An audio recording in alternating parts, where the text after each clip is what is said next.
तो भाई लोग कैसे हो। आज मैं आप लोग के सामने चाचा चौधरी की स्टोरी लेके आया हूँ। चाचा चौधरी और आज का रॉबिन हुड। चलिए कहानी स्टार्ट करते हैं। फुर्तीला रॉकेट। गोकुल कहो तुम्हारी नौकरी कैसी चल रही है। सब ठीक है चाचा जी, अब तो मेरी तरक्की भी हो गई है।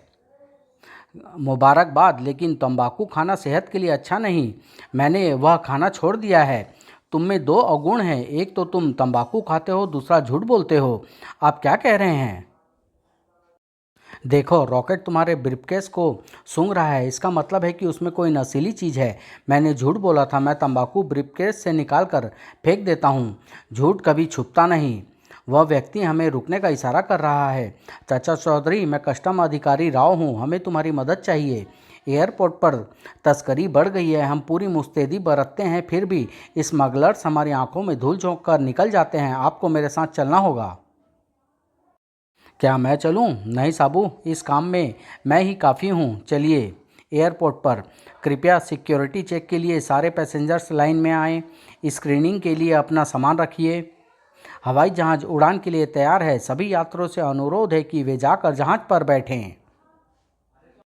नमस्कार, आपकी यात्रा आनंदमयी हो। रुकिए, मुझे आपकी तलाशी लेनी है। यह क्या बदतमीजी है। मैं इनकी सेक्रेटरी हुपा बागवानी हूँ। यह कैंसर के मरीज हैं और यूरोप में इलाज कराने जा रहे हैं। क्या इनके सिर पर फोड़ा दिखाई नहीं देता। चाचा जी, इनको जाने दीजिए, इनके सारे सिक्योरिटी चेक्स हो चुके हैं। नहीं इंस्पेक्टर राव, अगर मेरा कुत्ता इनका कोट ना पकड़ता तो मैं इनको न रोकता। यह फोड़ा नहीं, प्लास्टिक का कटोरा है जो सिर पर चिपकाया हुआ है। देखिए, इसके अंदर से ये पैकेट्स निकले हैं जो यह स्मगल करना चाहता था। यह तो नशीली कोकीन है जिसकी अंतर्राष्ट्रीय मार्केट में 1.5 करोड़ रुपये कीमत होगी। भागो। नामुमकिन। धन्यवाद चाचा जी। आज का रॉबिन हुड। क्या आज डाकिये ने चिट्ठियां बांटने का काम तुम्हें सौंप दिया है? नहीं बिनी, यह पत्र मेरे प्रशंसकों के हैं। सारे लोग मेरी तारीफ करते हैं, सिर्फ अकेली तुम मुझे बेवकूफ़ समझती हो। तुम्हारी इसी क्वालिटी के कारण मैं तुमसे शादी करने को राजी हुई थी।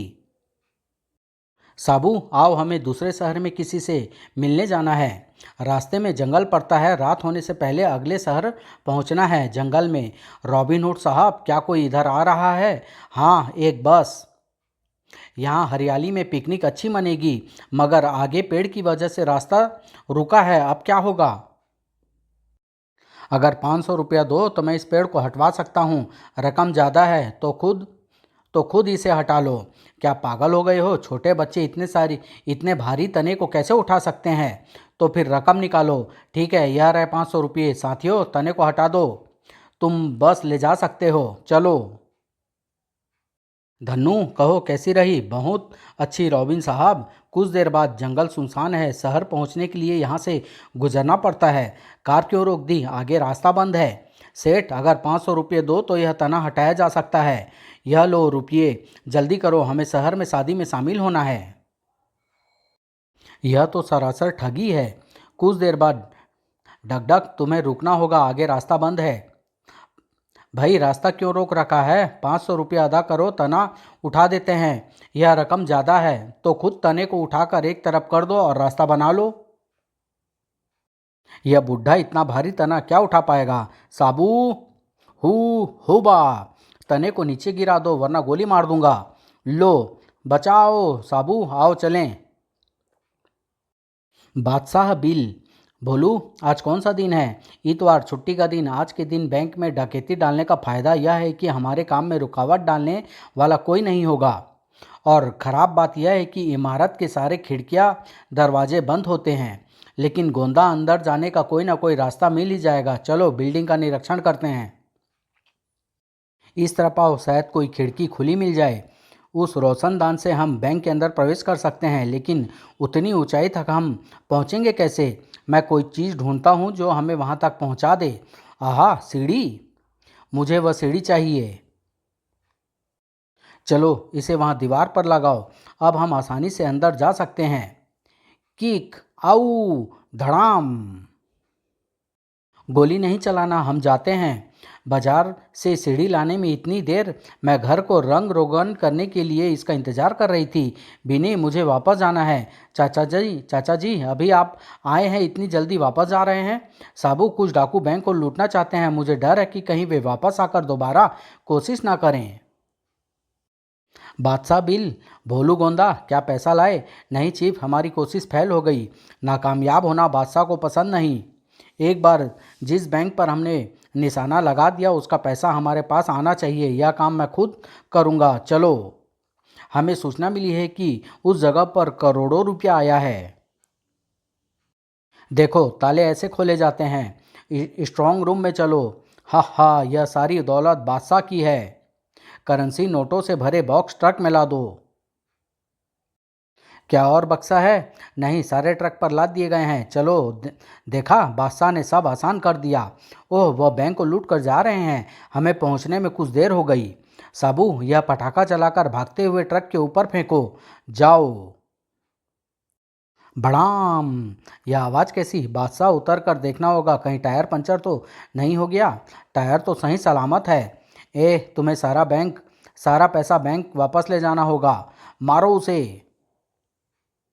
ओह, हु बा। जाओ, सबको गिरफ्तार कर लो। साबू, तुम्हारे जिस्म पर जख्म हो गए हैं। घर पर चाची इन पर हल्दी लगा देगी और यह ठीक हो जाएंगे। समुद्र के नीचे। साबू, आओ समुद्र में नहाने चलें। वाह, तैरने का लुत्फ ही कुछ और है। सचेत रहना, नमकीन पानी मुंह के अंदर न जाए। ओह, रॉकेट बड़ी लहर की चपेट में आ गया। रॉकेट कहाँ गायब हो गया? वह उस टापू पर है। मैं उसे लाता हूँ। वह टापू नहीं, व्हेल मछली है। वह मेरे पास आ गया है। मैं तुम्हें सुरक्षित तट पर पहुँचा देता हूँ। जाओ। मैं वापस जाता हूँ। साबू, पानी में डुबकी मारो, कभी वहाँ की कीमती मोती मिलते हैं। समुद्र के अंदर मुझे और गहराई में जाना चाहिए। साबू को कुछ चीज़ मिली है। समुद्र तल में यह बॉक्स। वह उस बॉक्स को पानी की सतह पर ले जा रहा है। समुद्र किनारे जमीन पर यह करोड़ों रुपये के होंगे। हीरे। हीरे हमारे हैं। इन्हें हम स्मगल करके ला रहे थे कि पुलिस आ गई। हमने इन्हें समुद्र की गहराइयों में डाल दिया ताकि बाद में निकाल सकें। ओह, हटो मच्छरों। यह हीरे राष्ट्र की धरोहर है। इन्हें अधिकारियों को सौंप दें। बाजा गाजा। भोंपू, तुम्हें संगीत का शौक कब से चर्राया जो तुमने बिगुल खरीद लिया? सोचा इससे मैं पैसा कमाऊंगा। इस बाजे से हम कम समय में अमीर बन जाएंगे। मगर एक अनाड़ी का संगीत सुनना कौन पसंद करेगा? यह श्रोता के जिस्म पर खुजली पैदा करेगा क्योंकि इसमें मैंने लाल मिर्च का पाउडर भरा है। देखो, वह सेठ आ रहा है। उसका बैग करेंसी नोटों से भरा होगा। वह रकम बैंक से लेकर आ रहा है। तुम उसका धन संभालने के लिए तैयार हो जाओ। जनाब, मेरे बिगुल बिगुल का संगीत बहुत मधुर है। अच्छा, जरा करीब आइए। पौ। ओह, मेरी आंखें। श्रीमान, उस नल पर धो लीजिए, मिर्च निकल जाएगी। यही मौका है। जैसा भोंपू ने कहा था, बैग करेंसी नोटों से भरा है। लीजिए अपना बैग। हैं, इसमें मेरा 50,000 रुपये था, उसकी जगह यह रद्दी कागज। बैग जैसे मैंने पाया था वैसा लौटा दिया। कुछ दूर पर हमारे शहर के क्रिकेट कप्तान मिस्टर गुगली राम की पत्नी से मैंने वह जेवर शादी पर पहनने के लिए उधार लिए थे, उन्हें वापस कराओ। तुम्हें गेंद इसलिए थमाई है ताकि तुम याद से जेवरात को सही सलामत सही सही जगह पर पहुंचा दो। बिनी, तुम बेफिक्र रहो। भोंपू, एक और शिकार जेवरे की थैली लेकर आ रहा है। मैं बिगुल संभालता हूँ, तुम जेवर संभालना। जनाब, मीठा संगीत सुनते जाइए। माफ़ करना, मैं अभी कुछ भी सुनने के मूड में नहीं हूँ। यह तो सुनना ही पड़ेगा, तुम चाहो या न चाहो। ओह, मैंने पूरा दम लगाया मगर यह बज क्यों नहीं रहा? क्योंकि मैंने क्रिकेट की गेंद उछालकर तुम्हारी बिगुल में अटका दी है। वह साबू आ गया है। उसकी फूंक से गेंद बाहर आ जाएगी। उसे बिगुल दो। फूंक। आऊ। आंखों में मिर्च पाउडर पड़ गया। नल पर जाकर मुंह धो लो। चाचा जी, मेरे 50,000 रुपये, कहीं वह यह तो नहीं? समाप्त।